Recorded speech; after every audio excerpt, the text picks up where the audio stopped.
चाहे कुंवारे मर जाना, लेकिन इन 3 लक्षणों वाली स्त्रियों से कभी विवाह मत करना।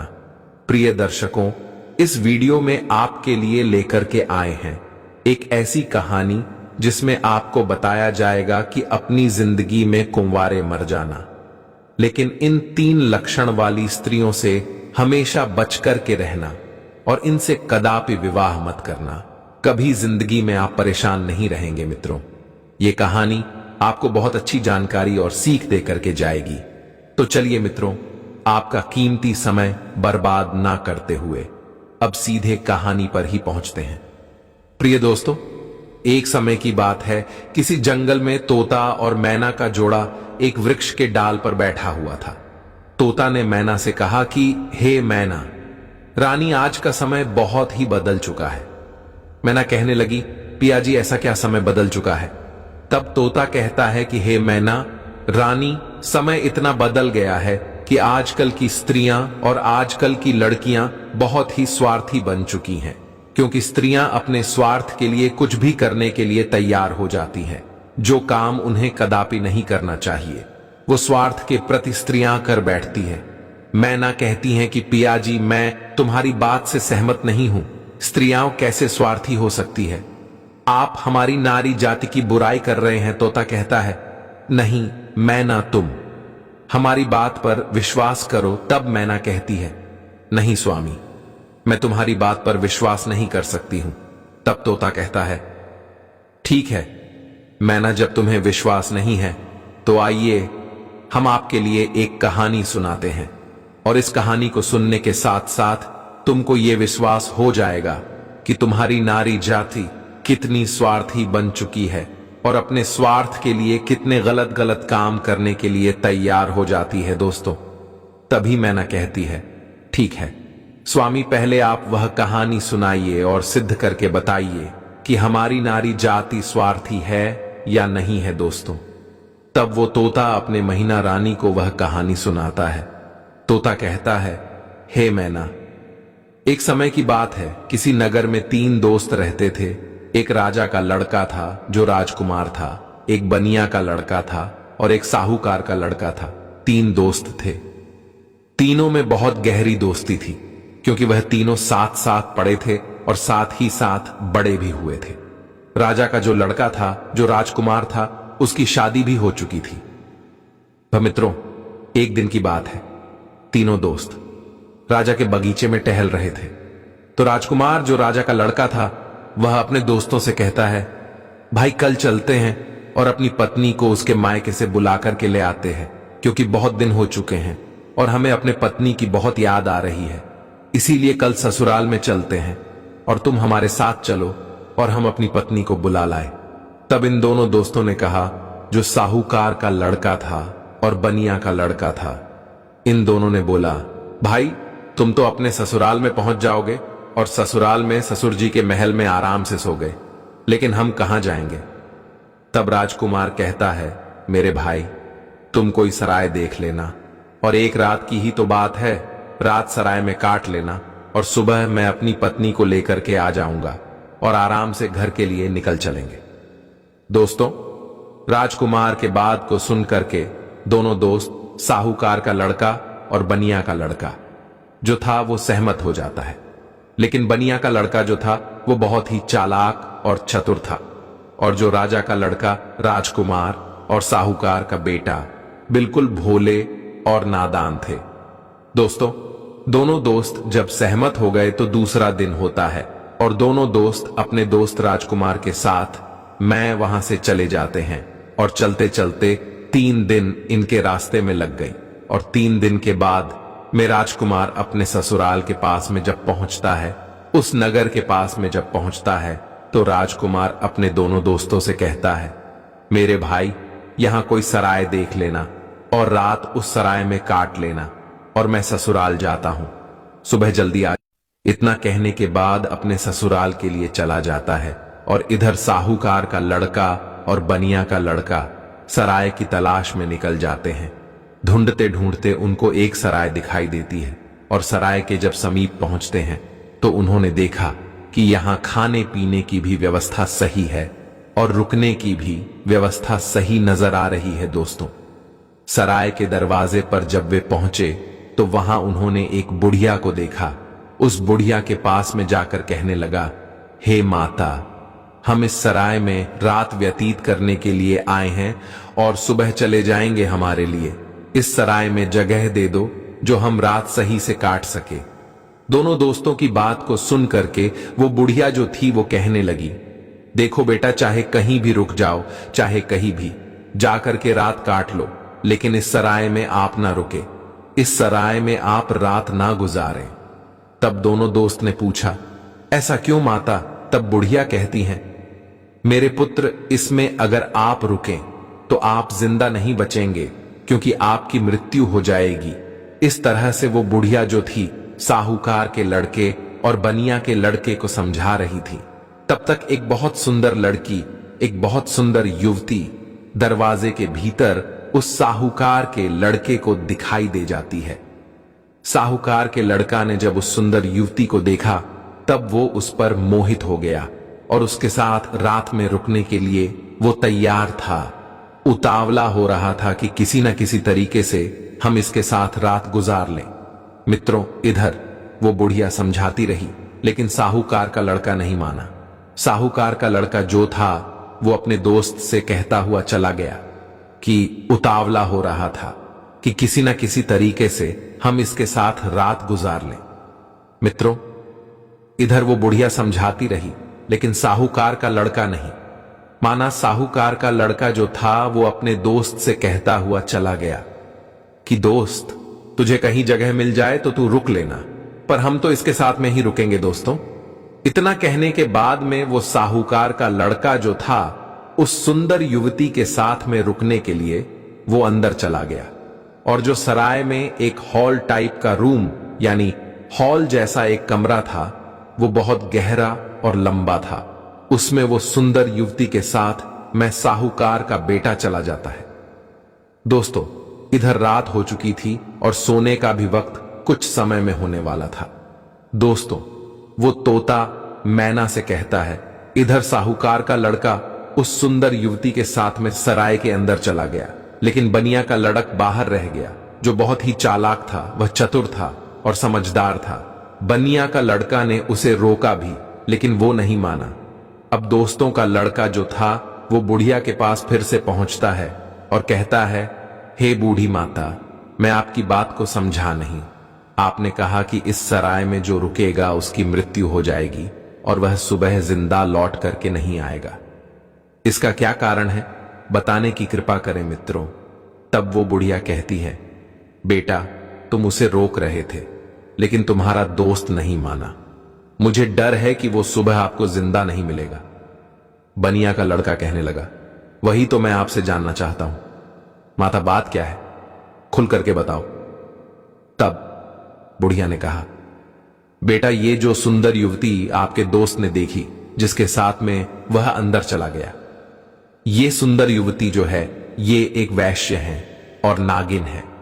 ये रात में अपना रूप बदल लेती है और जिसके साथ ये रात में रुकती है उसी को डस लेती है और उसको मार देती है। इसलिए हमको डर है, क्योंकि जो भी गया वो जिंदा लौट करके नहीं आया। तोता मैना से कहता है। बनिया का लड़का ये सुनकर के घबरा गया और कहने लगा, हे बूढ़ी माता, हमें कोई रास्ता बताओ जिससे हम अपने दोस्त की जान बचा सके। तो बुढ़िया कहती हैं कि बेटा, मैं तुम्हें एक तलवार देती हूं और अगर तुम उस नागिन का वध कर सको तभी तुम्हारा दोस्त बच पाएगा। बनिया का लड़का समझदार और चतुर था। वो तैयार हो गया और कहने लगा, माता, लाइए तलवार, मैं अपने दोस्त का जान जरूर बचाऊंगा, चाहे हमारी जान ही क्यों न चली जाए। मित्रों, बुढ़िया बनिया के लड़के को तलवार देती है और वो चुपके से सराय के अंदर घुस जाता है और जहां उसका दोस्त साहूकार का बेटा उस वैश्य के साथ में लेटा हुआ था, वहीं पास में एक कोने में जाकर के बैठ जाता है और इंतजार करने लगता है कि कब ये नागिन का रूप धारण करें और हम इसको मारे। दोस्तों, आधी रात का समय होने वाला था और तभी वह सुंदर युवती जो नागिन थी वह अपना रूप बदलती है और जैसे ही साहूकार के लड़के को काटने वाली होती है तो उसका दोस्त बनिया तलवार ली तो बैठा ही था। एकदम से उसने तलवार चलाई और उस नागिन का वध कर दिया और वो सुंदर युवती मर गई। दोस्तों, इस तरीके से उसने अपने दोस्त की जान बचाई और उस मरी हुई नागिन को पलंग के नीचे रख दिया एवं छिपा दिया। सुंदर युवती मर गई। दोस्तों, इस तरीके से उसने अपने दोस्त की जान बचाई और उस मरी हुई नागिन को पलंग के नीचे रख दिया एवं छिपा दिया। दोस्तों, तब तोता मैना से कहता है, वो बनिया का लड़का जो था, इतना काम करने के बाद, अपने दोस्त की जान बचाने के बाद सराय से बाहर निकल आता है। और जब बाहर निकल आया तो उसने क्या देखा कि एक सुंदर स्त्री जो है वह जंगल की तरफ जा रही है। उसने देखा और विचार किया कि यह सुंदर स्त्री जंगल में इतनी रात में कहां जा रही है। हमें देखना चाहिए, इसके पीछे पीछे जाना चाहिए और यह जानकारी लेना चाहिए कि यह जा कहां रही है। वो बनिया का लड़का जिसके हाथ में तलवार था, जिसने नागिन का वध किया था, वो उस सुंदर स्त्री के पीछे चल देता है और वो बनिया का लड़का सोचता जा रहा है कि देखें यह कहां जा रही है। वो स्त्री चलती चली गई और जंगल में एक साधु का आश्रम था और वो स्त्री साधु के आश्रम पर पहुंच गई और जाकर के उसने साधु से मुलाकात की और वो सारा नजारा बनिया का लड़का दूर से ही देख रहा था। जब उसका जाने का समय हुआ तो साधु से मिलने के बाद फिर वो सुंदर स्त्री हाथ जोड़ करके कहने लगी, आज आपसे मेरी आखिरी मुलाकात है। साधु कहने लगा, वो क्यों? तो वो सुंदर स्त्री जवाब देती है, हमारे पति हमें लेने के लिए आए हैं और अभी हमारे घर पर ठहरे हुए हैं। कल मैं अपने पति के साथ ससुराल चली जाऊंगी। आज के बाद फिर मैं आपसे मिलने के लिए नहीं आ पाऊंगी। तब वो साधु कहने लगा, रोजाना तो हमारे पास आती थी, लेकिन अब हमें धोखा देकर के जा रही हो और कह रही हो कि अपने पति के साथ जा रही हो। तब वह सुंदर स्त्री जवाब देती है, हां, मेरा पति मेरे घर पर ठहरा हुआ है और कल मैं ससुराल चली जाऊंगी। हमें माफ करना, अब मैं आज के बाद तुम्हारे पास मिलने नहीं आऊंगी। दोस्तों, उस सुंदर स्त्री के बात को सुनकर साधु को गुस्सा आ जाता है और साधु जो है गुस्सा में उसकी नाक काट देता है और जब उसकी नाक कट जाती है तो उसे पीड़ा होती है और वो पीड़ा को सहन करती हुई चिल्लाती हुई अपने घर के लिए भाग खड़ी होती है।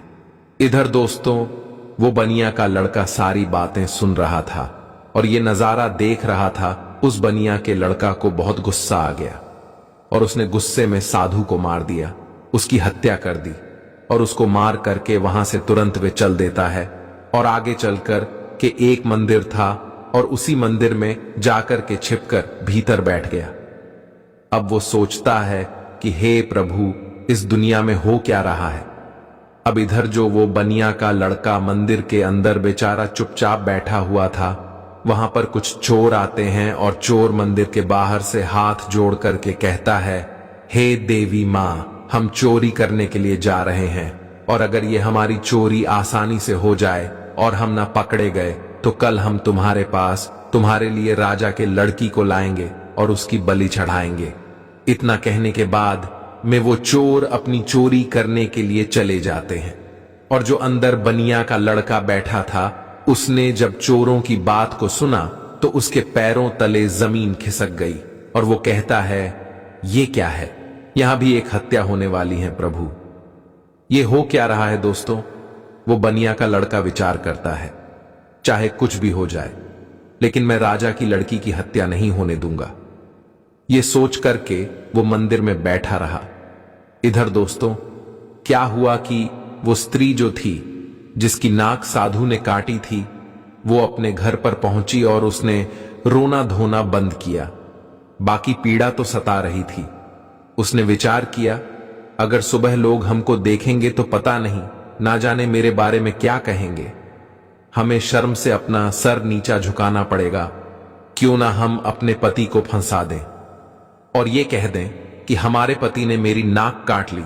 तो वही हुआ, सवेरा होने वाला था और जैसे ही थोड़ा प्रकाश होने को था तभी वो चिल्लाने लगी और कहने लगी कि देखिए देखिए, हमारे पति ने हमारी नाक काट ली। दोस्तों, घर वाले जो थे वो एकदम से भाग करके आते हैं और उसके पति को बंदी बना लेते हैं। जो वो राजकुमार था, जो राजा का लड़का था, उसको पकड़ लेते हैं और पकड़ के वहां से राजा के सामने पेश कर देते हैं। राजा वो सारा वृतांत जान करके उसको जेल में डाल देता है। तब तोता मैना से कहता है, हे मैना रानी, अब आगे सुनिए क्या हुआ। इधर पूरा दिन व्यतीत हो गया। उसका दोस्त जो बनिया था, उसने पूरा दिन इधर उधर बैठ करके काट लिया, और जब रात हो गई तब उसी मंदिर में जा करके वे छिप करके बैठ गया, क्योंकि उसे मालूम था कि ये चोर राजा के लड़की को पकड़ करके जरूर लाएंगे, उसकी हत्या जरूर करेंगे, लेकिन मैं उसकी हत्या नहीं होने दूंगा। जब रात हो गई तो मंदिर में तलवार लेकर के छिप कर बैठ गया, और इधर आधी रात जब होती है तभी वो चोर राजा के लड़की को पकड़ करके लाते हैं और मंदिर के बाहर बैठ जाते हैं। कुछ देर बैठ करके बातें करते हैं और कहते हैं, देवी मां ने हमारी बातें सुन ली हैं, कितनी बढ़िया हमें चोरी करवा दी, पकड़े भी नहीं गए और बहुत मालदार भी बन जाएंगे, क्योंकि हमने बहुत माल लूटा है। इस तरीके के बातें कुछ देर करते रहे। फिर उनमें से एक बोला, देख भाई, अब उस लड़की को जल्दी ले जा और देवी मां के सामने उसका सिर काट देना और उसकी बलि चढ़ा देना। तो दोस्तों, उन चोरों में से एक चोर जो था, वो राजा के लड़की को पकड़ करके अंदर मंदिर में प्रवेश करता है और देवी मां की जहां पर मूर्ति थी वहां पर ले जाता है, और उस लड़की का सिर काटने के लिए जैसे ही वो चोर जाता है तो बनिया का लड़का तो वहां तैयार ही बैठा हुआ था, और वह चोर राजा के लड़की का सिर नहीं काट पाया, उसकी बलि नहीं चढ़ा पाया, क्योंकि उससे पहले ही बनिया के लड़का ने उस चोर को मार दिया और चोर को मार करके उसकी लाश को एक बगल में रख दिया। इधर दोस्तों, उन चोरों में से एक चोर कहता है, देख भाई, वो हमारा एक साथ ही गया है, वो लौट करके नहीं आया है। अरे तू जा और देखकर किया कि उसने बलि चढ़ा पाई या नहीं चढ़ा पाई। दोस्तों, ऐसे ही दूसरा चोर जो है, जैसे ही मंदिर में प्रवेश करता है तो वो बनिया का लड़का तैयार बैठा हुआ था, उसने उसको भी मार दिया। कहने का मतलब यह है कि इसी तरीके से उस बनिया के लड़के ने जितने भी चोर थे, सारे चोरों को मार दिया और उस राजा की लड़की की रक्षा की। जब सारे चोरों को मार देता है तब वो लड़की निर्भय हो जाती है, और उसके बाद में वो बनिया का लड़का राजा की लड़की से कहता है कि चलो हम तुम्हारे घर तक तुम्हें छोड़ देते हैं। दोस्तों, राजा की लड़की घबराई हुई थी, उस बनिया के लड़के के साथ में चल देती है, और इधर राजा की जो लड़की थी वो बनिया के लड़के से प्रेम करने लगी और कहने लगी कि हम तुमसे विवाह करना चाहते हैं। दोस्तों, बातों ही बातों में वो लोग राजा के घर तक पहुंच गया, और घर के दरवाजे पर जैसे ही पहुंचा तो बनिया का लड़का ने मना कर दिया, नहीं, मैंने तुम्हारी रक्षा की है, इसका मतलब यह नहीं है कि मैं तुमसे विवाह करूं, मैं ऐसा कदापि नहीं कर सकता। राजा की लड़की को गुस्सा आ गया और कहने लगी, अगर आप हमारे साथ शादी नहीं करेंगे तो मैं आपको जेल में डलवा दूंगी। बनिया का लड़का कहने लगा, जैसी आपकी मर्जी, लेकिन मैं शादी नहीं करूंगा। दोस्तों, तभी राजा की लड़की दरवाजे पर चिल्ला आती है और कहती है, बचाव, ये हमको पकड़ करके ले जाना चाहता था और ये हमारी इज्जत लूटना चाहता था।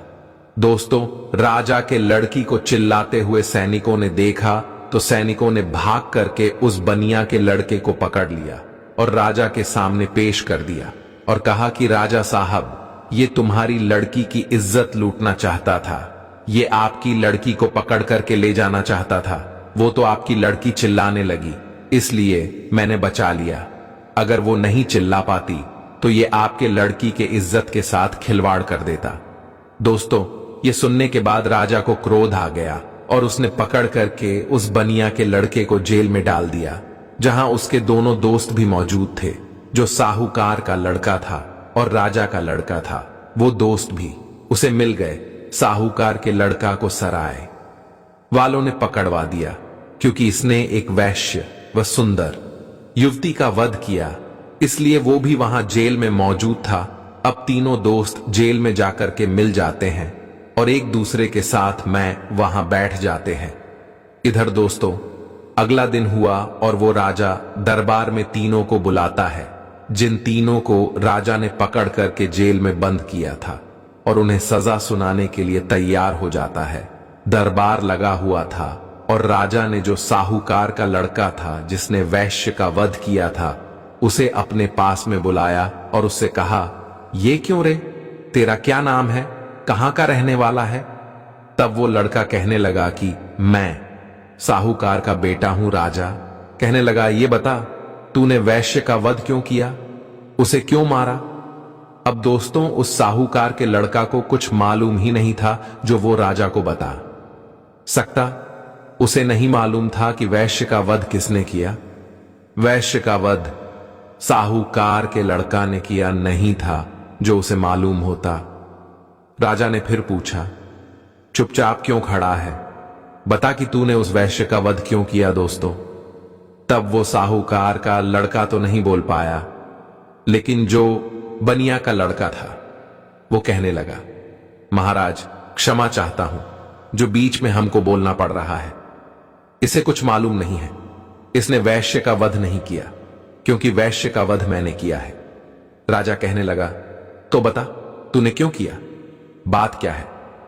तब दोस्तों वो बनिया का लड़का कहता है, हे महाराज, हम अपने दोस्त के साथ में इसी साहूकार के लड़का के साथ मैं सराय में रुकने के लिए एक रात गुजारने के लिए गए थे और एक बूढ़ी मां ने मना किया था, इसके अंदर नहीं रुको, क्योंकि जो रुकेगा वो सुबह जिंदा नहीं बचेगा।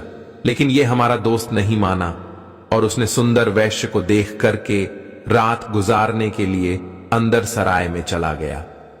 मुझे उस बुढ़िया के द्वारा मालूम हुआ कि यह नागिन है और यह नागिन का रूप में आकर के इसको डस्ट लेती, इसलिए तब मैं तलवार को लेकर के अपने इस दोस्त की जिंदगी बचाने के लिए जहां ये पलंग पर वैश्य के साथ सोया हुआ था वहीं एक कोने में सड़ जाकर के बैठ गया। और जैसे ही उस वैश्य ने रूप बदला और नागिन बन करके हमारे दोस्त को डसने के लिए तैयार हुई, मैंने तुरंत उसको मार दिया। अगर आपको विश्वास नहीं है तो जहां पलंग पड़ा हुआ है उसके नीचे हमने मरी हुई नागिन रख दी है, आप देख लीजिए दोस्तों। तब राजा ने सैनिकों को भेजा और वहां सैनिकों ने जाकर के वहीं मरी हुई नागिन पाया और आकर के सारी बात राजा को बताया कि सत्य बात है। तो दोस्तों राजा प्रसन्न हो गया और कहने लगा, ठीक है, तूने दोस्ती का फर्ज निभाया है, जो अपनी दोस्त की जिंदगी बचाई है। दोस्तों राजा साहूकार के लड़का को छोड़ देता है। उसके बाद में राजा जो था वो राजकुमार यानी कि जो राजा का लड़का राजकुमार जो था उसको बुलाता है और उससे पूछता है कि तू बता कि तूने अपनी पत्नी की नाक क्यों काटा। अब दोस्तों उसको भी नहीं मालूम था न किसने काटी है, वो भी चुपचाप खड़ा था। राजा ने फिर दोबारा पूछा कि बोल क्यों नहीं रहा है कि तूने अपनी पत्नी की नाक क्यों काटा। तब दोस्तों वो बनिया का लड़का फिर से हाथ जोड़ करके कहने लगा, जी महाराज क्षमा करें, इसको भी नहीं मालूम, इसने अपनी पत्नी की नाक नहीं काटी है। नाक किसने काटी है वो सारा वृतांत मैं आपको सुनाता हूं। तब उस बनिया के लड़के ने राजा को बताया कि ये लड़की साधु से प्रेम करती है, रात में साधु से मिलने के लिए गई, मैं इसके पीछे पीछे गया, इसने कहा कि मैं कल से तुमसे मिलने नहीं आ सकती, मेरा पति मुझे लेने के लिए आया है। यह सुनकर के उस साधु ने इसकी नाक काट ली और इसने आकर के अपने पति को फंसा दिया। इसने गलत किया। राजा कहने लगा, मैं तेरी बात पर विश्वास कैसे करूं। तब उस बनिया के लड़के ने कहा, महाराज सैनिकों को भेजिए जहां उस साधु का आश्रम है, देख लीजिए कि मैंने साधु का वध कर दिया है। दोस्तों सैनिक जाते हैं आश्रम पर, उस मरे हुए साधु को देखते हैं तो आकर के राजा को बताते हैं कि महाराज बात सत्य है। दोस्तों तब वो राजा उस राजकुमार को भी छोड़ देता है, वो भी बच जाता है। दोस्तों फिर तोता कहता है कि हे मैना, बाई बारी उसी बनिया के लड़का की जिसने राजा के सामने अपने दोस्तों की जिंदगी बचाई। राजा उस बनिया के लड़का से बोलता है कि तूने तो अपने दोस्त को बचा लिया, लेकिन अब तू बता कि तू हमारी लड़की को पकड़ करके क्यों ले जाना चाहता था, इसके साथ में दुर्व्यवहार करना क्यों चाहता था, इसकी इज्जत से खिलवाड़ करना क्यों चाहता था। अब तू नहीं बचेगा दोस्तों, तब वो बनिया का लड़का कहता है कि महाराज क्षमा करें, ये आपकी लड़की जो है ना, इसने हमें गलत फंसाया है। आपकी लड़की की बलि चढ़ाने के लिए कुछ चोर इसको पकड़ के ले गए थे। मैं उसी मंदिर में था, मेरे हाथ में तलवार थी क्योंकि मैं साधु को मार करके आया। और आपकी लड़की को मारने के लिए जैसे ही एक चोर अंदर मंदिर में आता है, मैंने उसको मार दिया, दूसरा आता है उसको भी मार दिया। इसी तरीके से जितने भी चोर थे मैंने सबको मार दिया और सभी मंदिर में ही पड़े हुए हैं। अगर विश्वास नहीं है तो सैनिकों को भेज करके देख लीजिए दोस्तों। वही हुआ, सैनिक जाते हैं मंदिर के पास में, मंदिर में जाकर के देखते हैं तो उन चोरों की लाशें पड़ी हुई थीं। तो सैनिकों ने आकर के सारी बात राजा से कही कि महाराज बात सत्य है, आपकी लड़की की रक्षा इसने की है, इसने इज्जत से खिलवाड़ नहीं किया और ना ही इज्जत लूटने की कोशिश की है। वो बनिया का लड़का कहता है, हां राजा साहब, मैं आपकी लड़की को पकड़ करके क्यों ले जाऊंगा।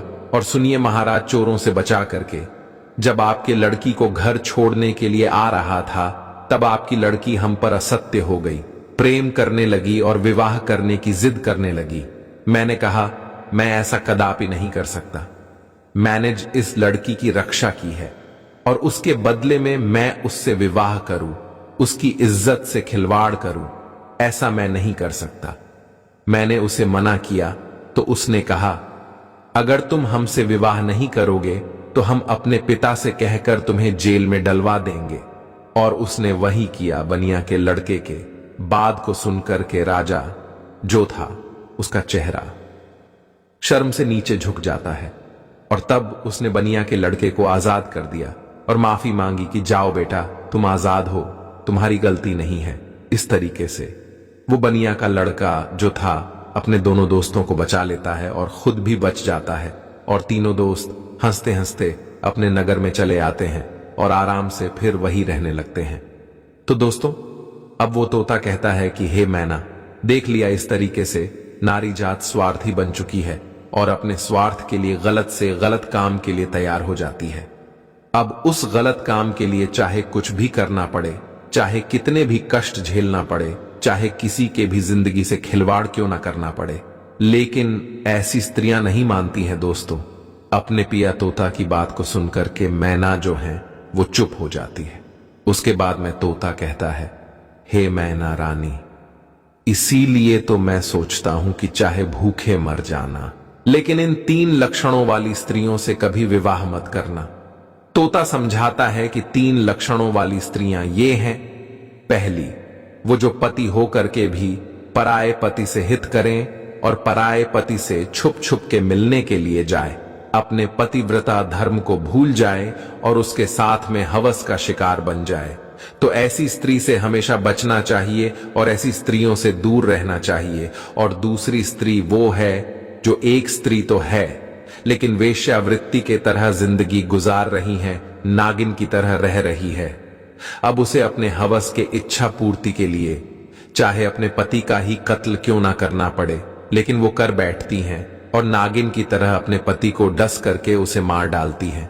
तो ऐसी वेश्यावृत्ति के लक्षण वाली जो स्त्रियां हैं, इनसे दूर रहना चाहिए, इनसे कदापि विवाह करने की इच्छा नहीं रखना चाहिए।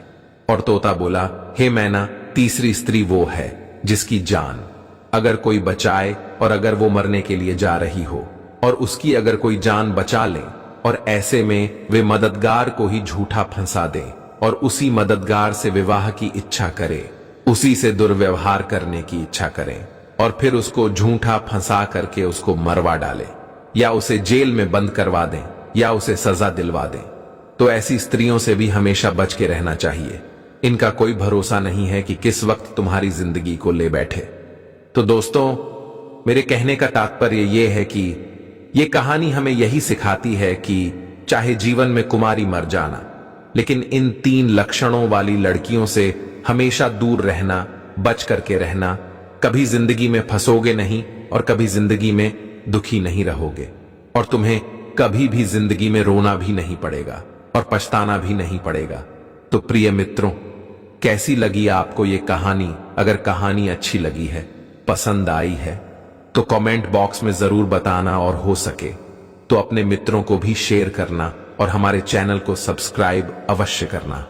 और दोस्तों, सच्ची श्रद्धा से कमेंट में जय श्री कृष्ण अवश्य लिखें। सदैव आप पर अपनी कृपा बनाए रखें। प्रिय मित्रों, वीडियो को अंत तक देख